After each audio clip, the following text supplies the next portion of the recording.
ourselves for the second coming of Christ. Kugadzirira kudzoka kwa Jesu kwechipiri kwatinotenda kuti kune kwekutanga kwaakambenge anako. Kwekutanga kwaakambenge anako ndopa azonyorera vadzidzi kana kuti paazotaura navadzidzi zvataverengesa. Ari kuzvitaura mushure mekunge akuda kundopedza ministry yake, mushure mekunge akuda kundopedza basa. Bhaibheri paukariverenga pachapter 1 inoti Jesu akasvika patemberi yakanga yakavakwa zvakanaka. Asvika patemberi yakanga yakanaka zvakanaka ndokubva apa chiprofita chaakapa achiti temberi yamuri kuona iyi varume yakavakwa negoridhe yakanaka manakira akadai. Iyi temberi richasvika zuva iro rekuti ichange isisipo, muchaona chitinha chimwe nechimwe chabviswa, vachabvisa kunyange nedhaka racho. Bhaibheri roti ndokubva zvashamisa vadzidzi vakabva vada kuziva kana kuti vakabva vada kundonzwisisa the revelation yechiprofita. Ndokubva vaenda kuna Jesu pagomo remuOrivha vakati, tenzi wangu tiudzei zvamakanga muchiprofita. Ndokubva Jesu ati, ndozvandakanga ndichiprofita. Ndaiprofita kuti kuguma kwenyika kuchasvika. Ndaiprofita kuti nyika ichaguma. Saka musayevedzwa nekunaka kwetemberi yaSoromona, musayevedzwa nekunaka kwemudhuri waSolo, nokuti kuguma kuchasvika. Zvikanzi nevadzidzi, tiudzei zviratidzo zvatingazoziva kuti nyika yakuguma. Zvikanzi tiudzei zvingatiudza kuti nyika yakuguma. Ndokubva Jesu ati, chenjerai varume kuti muregedze kutsauswa nemunhu. Zvichireva kuti weapon yekutanga inogona kukubvisa pamberi paMwari pamazuva okupedzisira munhu. Saka weapon yekuchenjerera ndewakagara naye padhuze pako, ndo weapon yekuchenjerera. Wozonzwa Jeremiah oti, ngaatukwe ani nani anovimba nemunhu, iye ngave akatukwa. Zvikanzi naJesu, kana vakuda kuzoziva kuti nyika yakuguma, chenjererai munhu. Ndokubva Jesu ajamba. Zvikanzi kana makunzwa mukurumbira wehondo, ibvai makuziva kuti kuguma kwapedo. Kana makunzwa nezvenzara, ibvai makuziva kuti kuguma kwakusvika. Kana makunzwa nezvemafuladzi, kana makunzwa nezvemaearthquake, kana makunzwa nezvirwere zvisingarapike, kana makunzwa kuti vamwene nemuroro vabatirana matemo, ibvai maziva kuti kuguma kwakusvika. Kana makunzwa kuti mwanakomana akarova baba, ibvai maziva kuti kuguma kwakusvika. Kana makunzwa zvekuti varume nevarume vakuroorana, chibvai matoziva kuti kuguma kwasvika. Asi ndinofara naJesu ari kuti ibvai maziva kuti kuguma kwakusvika. Ndokubva ajamba aenda pavhesi inotevera. Zvikanzi naJesu, asi hakuna kuguma kwenyika kana vhangeri risati raparidzwa. Zvikanzi chinogumisa nyika ndechekunge Jesu aparidzwa. Saka nyika haigume nekuti warohwa nemurume, nyika haigume nekuti wanyimwa munyu, nyika haigume nekuti Russia neUkraine zvarwa, nyika haigume nekuti kwaita mafuladza, nyika haigume nekuti chechi dzapatuka, nyika haigume nekuti kwauya zvinouya. Nyika inoguma ivhangeri yerushe kana ichinge yaparidzwa. Paridzai Mari, haziva yatinoda, paridzai dzimba, sangite dzatinoda. Pane ivhangeri imwe chete inoti kana yaparidzwa, vhangeri yemwanakomana, kana ichinge yaparidzwa, kuguma kwakusvika. Ndakaona vashumira vamazuva okupedzisira vanoparidza mabhenza vosiya mwanakomana, vanoparidza michato vosiya mwanakomana, vanoparidza dzimba vosiya mwanakomana. Vana baba nana mai, hazvizizvo zvinotsvakwa. Pane mhodzi inotsvakwa inonzi mwanakomana, pane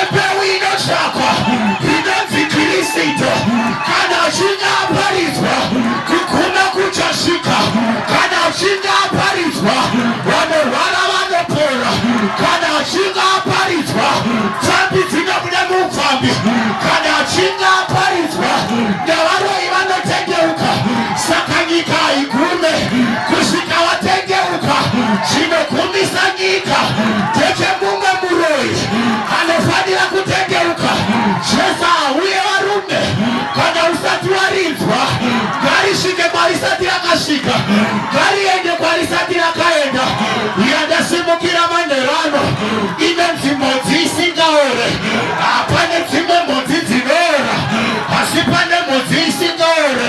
Kana mhodzi isingaore iya ichinge yaparidzwa, mabasa makuru tinaona ndokubva zvaitika mugadheni reidhena, ndokubva Adhamu atadza varume, ndokubva paitika zvakaitika, ndokubva Mwari vauya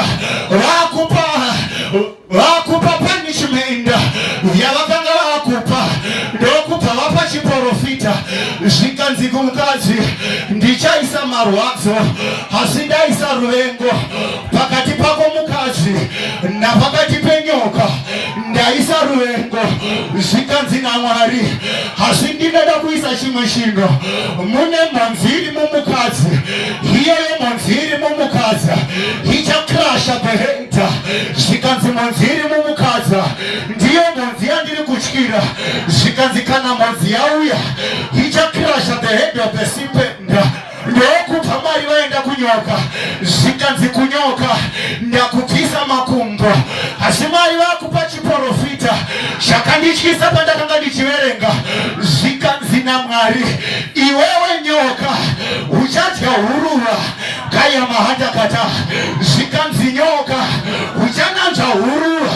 Ndokubva ndaenda pazasi, ndokubva ndaona Mwari achiti munhu akabva muhuruva, Mwari vakasvika munhu muhuruva. Saka Mwari pamati nyoka ichararama nehuruva, zvoreva kuti nyoka ichandodya huruva. Kana nyoka yakudya huruva, inonge yakundodya munhu. Ndokubva ndaenda muna Revelation, ndokubva zvanziya nyoka huru yakare ikaonekwa muchadenga, ndokubva yakandwa panyika, ndokubva vari kumatenga vati nyika hokoyo, ndekuti kwauri kwaburukira shato huru yakare yakatsamwa, inoziva kuti ine chinguva. Zvikanzi naMwari, asi kuti utize kuparara, asi kuti utize nyoka, unofanira kundopfeka imwe mhodzi inonzi Kristu. Kana ndandopinda muna Kristu ndakutotiza kuparara. Ndokubva Revelation ati vakamukunda neropa regwayana, vakamukunda neiko, nekupupura kwemiromo yavo. Zvikwapo zvinokundwa neropa, chivi chinokundwa neropa. Takavakunda neropa regwayana nekupupura kwemiromo yavo. Zvikanzi havana kuda upenyu hwavo kusvikira murufu, havana kunge vazvida kusvikira murufu. Taita vafundisi vanozvida, taita vatendi vanozvida, asi ngare Bhaibheri rinoti ani nani anondida ngaatange azviramba. Kana ndazviramba, wobva vatakura muchinjikwa, wobva vatanga kutera. Yekutera Jesu ngekutanga wazviramba. Jesu vanosvika pana Pita ari padziva rehove, ukaiverenga kuna Jona ndiko kwainondiitira zvakanaka. Jesu vanosvika vasina hove, ndokubva Jesu ati kandai rutava kwakadzika. Pavanokanda rutava kwakadzika, ndokubva vabata mazabatiro ehove. Asi ukaverenga Bhaibheri rako zvakanaka, rinoti Pita ndokubva aziva Mwari kuti munhu asakandibate hove anenge mwanakomana waMwari. Ndokubva Pita aramba hove, ndokubva Pita asiya hove, ndokubva andomhanyira mutsoka dzaKristu. Zvikanzi Ishe vangu ndiri mutadzi mukuru, ndokubva atokanganwa hove. Hove hadzina basa varume, muridzi wehove ndiane basa. Muridzi wehove ngaateerwe. Siya zvese unditere, siya zvese unditere. Seek ye first the kingdom of God and his righteousness, and all these things shall be added unto thee. Saka kana ndakuda kuti kuprepare, zvikanzi naJesu. Saka yematambudziko yandai kuuzai, munhu anoprepare. Zvikanzi kana hondo yauya iri kukuti prepare, kana nzara ikauya iri kukuti prepare, kana mafladzi akauya ari kukuti prepare. Asi pane chimwe chete chinogumbisa nyika. Ivhangeri yeushe inonzi in the beginning was the word, and the word was with God, and the word was God. Ndokubva ava munhu hakava munhu kuvanhu. Ndiye anonzi kana aparidzwa, kana achinge ashumirwa, denga nenyika zvakuzoguma. Ndobva ndafara naJesu. Vanoti denga nenyika zvinopfuura, but my word will never pass away. Denga nenyika zvinopera, asi denga shoko harigume. Gara mushoko mpostori. Unodireiko kugara miminana? Gara mushoko mpostori. Minana inouya ichienda, asi anogara mushoko hatorwe. Dzimba dzinoparara, asi munana hauparare. Vana baba nana maiwe, in other ways, tiri kuti moto uri kuda kuzviona kuti muri monzi yerudzi pane chinhu chinonzi rwaivhi.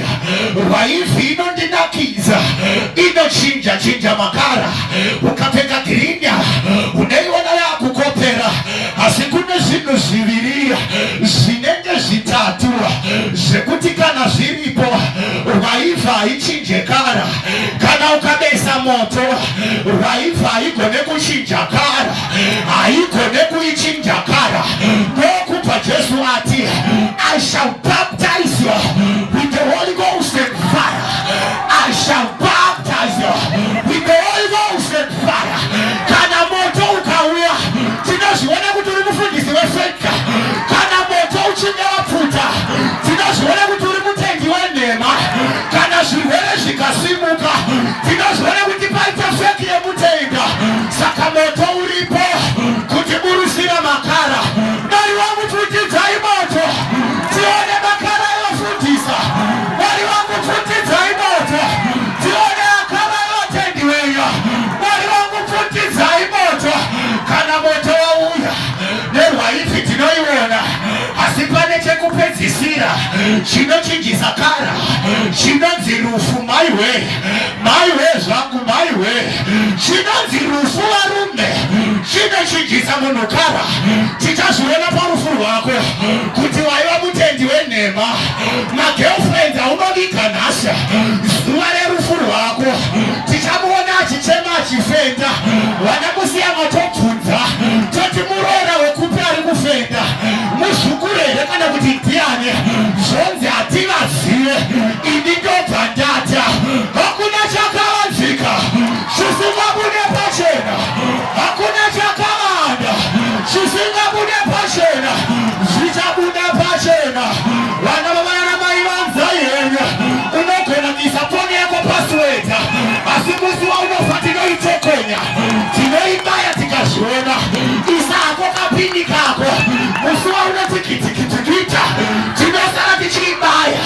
Tichazviona zvavaisenga, toti mabava haisvasvashita, ndozvavaiita here.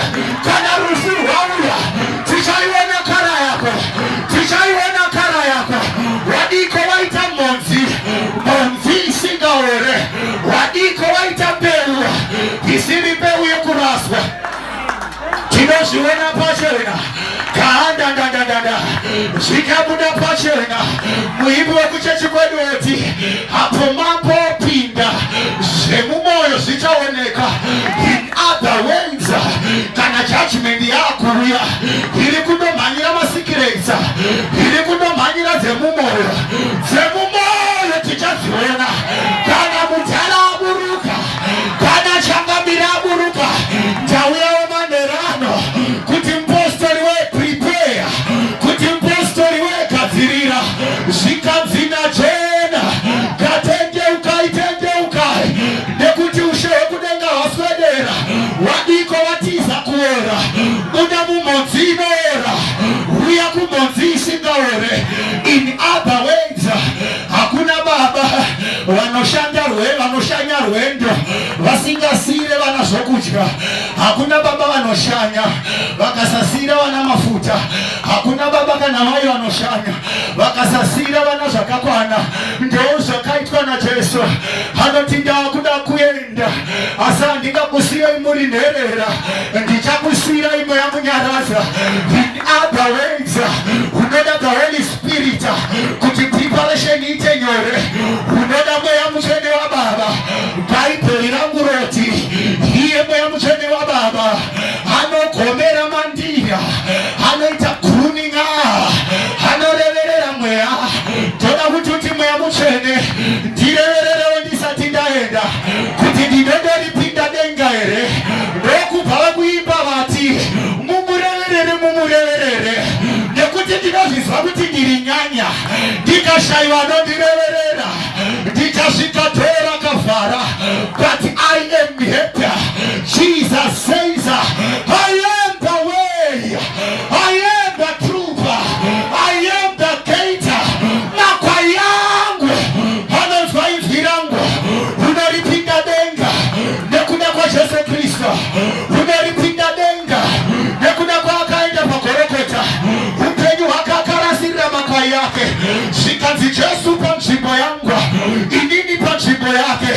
Pandaifanira kufa, Jesu makaenda panzvimbo. Jesu akaenda panzvimbo yako. Jesu akaenda panzvimbo yako.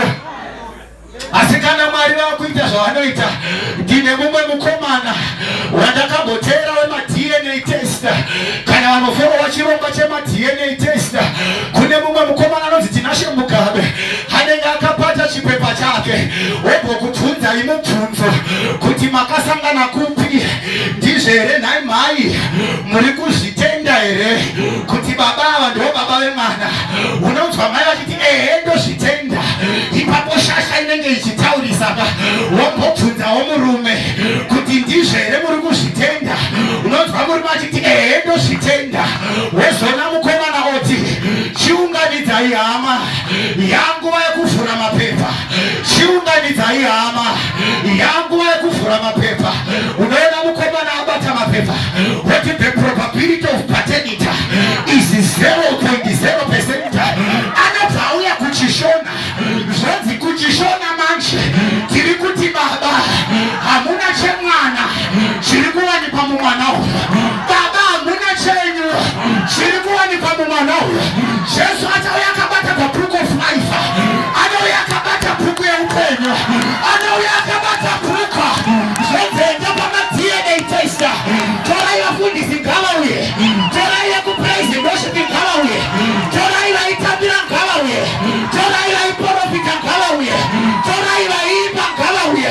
Tichaona Jesu akabata bepa kuti hamuna chababa, hamuna chababa chiri kuwanikwa mavafundisa. Endai kwamaitira mabasa enyu, wozonzwa Bhaibheri rota vachauya kwandira voti takaita minana, vachauya kwandira voti takaimba. Asachati endai kwamaitira mabasa enyu. In other ways, wadiwauya kuna Jesu nekuti zuva iro haritizike. Ungatsotsa mufundisi wako, ungatsotsa mai vako, achauya nethe book of life voti the probability of paternity is 0.0%. Hakuna chihwande kana iri 0 tichazviona zuva rekutongwa kuti taiva nevamwasiri vedu. Bhaibheri rangu rota mukushaka kusha mbeu dzake nekubva Satani akusha dzake, zvikanzi naJesu musadzura mbeu, mirirai kucheka, mirirai kukohwa, nekuti muchazozviona zuva rekukohwa kuti mbeu hadzisi dzedu. Tichazviona nguva yekucheka, hapo mambo paachaburuka. Tichazviona kuti makanga musiri wedu, tichazviona kuti makanga musiri wedu. Nguva yekugadzirira ndiyo. You need to prepare. Wadiko wabva mudhasta, wauya kumhodzi isingaore, wauya kumhodzi yemweya, wadiko wapiwa chipo chisingaori, chinova the Holy Spirit, chinova the Holy Spirit. Elisha anochemera chipo, haana kuchemera dzimba. Anoti I need the Holy Spirit. Ndokubva baba Jacob vasonera mwana, vamusonera mwana vakamusonera jaketi ravakamusonera ndorakasakaende kuutapwa.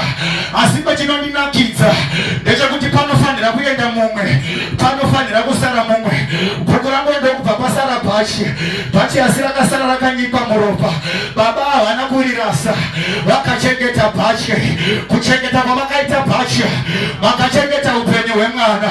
Kuchengeta kwavakaita bhachi, makachengeta mwana ari muutamba. Yaturi munzi isingaore, chero ukaenda Bhabhirona kune vanhu vanota pamuro, itidiri munzi isingaore. Wakatengwa neropa, hamuna kutengwa nezvinoro, kana kutengwa nesirivheri, kana kutengwa negoride, hamuna kutengwa namayusa, hatina kutengwa namabhonda. Ndakatengwa neropa, ndakatengwa neropa, ndakatengwa neropa, ropa regwayana, ropa risina chipomerwa, ndiro ropa rakakushamba, akakushamba akakuita mutsvene. You are holy because of Christ. You are pure, you are pure because of Jesus. Wakashana nekuda kweropa raMwari. Daudi tosvika paunosimuka iko zvino, nekuti wakatengwa neropa raMwari. Ndiwe unozviziva zviri mumwoyo mako. Iti Ishe ndibatsirei kuprepare, kuita kuti kana maakuzouya ndinowanikwa ndakachena. Kana Jesu maakuzouya ndinowanikwa ndiri holy. Kana Jesu akuzouya anokuwana wakachena.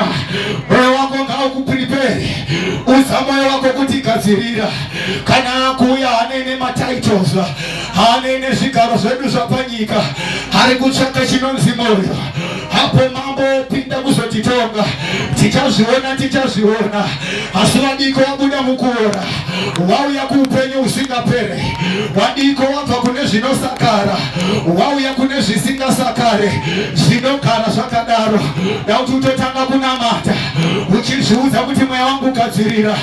Lekaparosingadaya, shatala kadagadikadaro, laprosekadaya marote, shatala badosa, taradayana, lekatarabasukedea, lekatanamayo, likarabadasha. Kerekenyiri pano mai, kerekenyiri pano, kerekenyiri pano, kerekenyiri pano.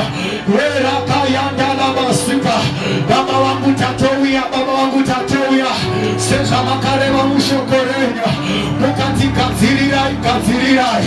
Reta kada kada kada kada, shanga mire mponesa. Kana shoko risatira paridzwa, Mwari wangu makati hakuna kuguma. Yenda ndanda ndanda, makatiita vashumiri veshokorenya. Mwanakomana ngaaparidzwe, mwanakomana ngaaonekwe, mwanakomana ngaashumirwe, mwanakomana woneka, mwanakomana wababa vanga, mwanakomana waishe yedu, mwanakomana ropa. Kwayanara baba huya, kwayanara baba tinoda ropa, kwayanara baba tinoda kushamba. Shamba ikeredenyu zvamunoda, shamba imana venyu zvamunoda. Takazimba tezviziva, baba tishambei zvamunoda. Ndosaka tichichema tiri para, ndosaka tichiungudza Mwari, ndosaka tichichema muponesa. Hatinoda kushamba nemi,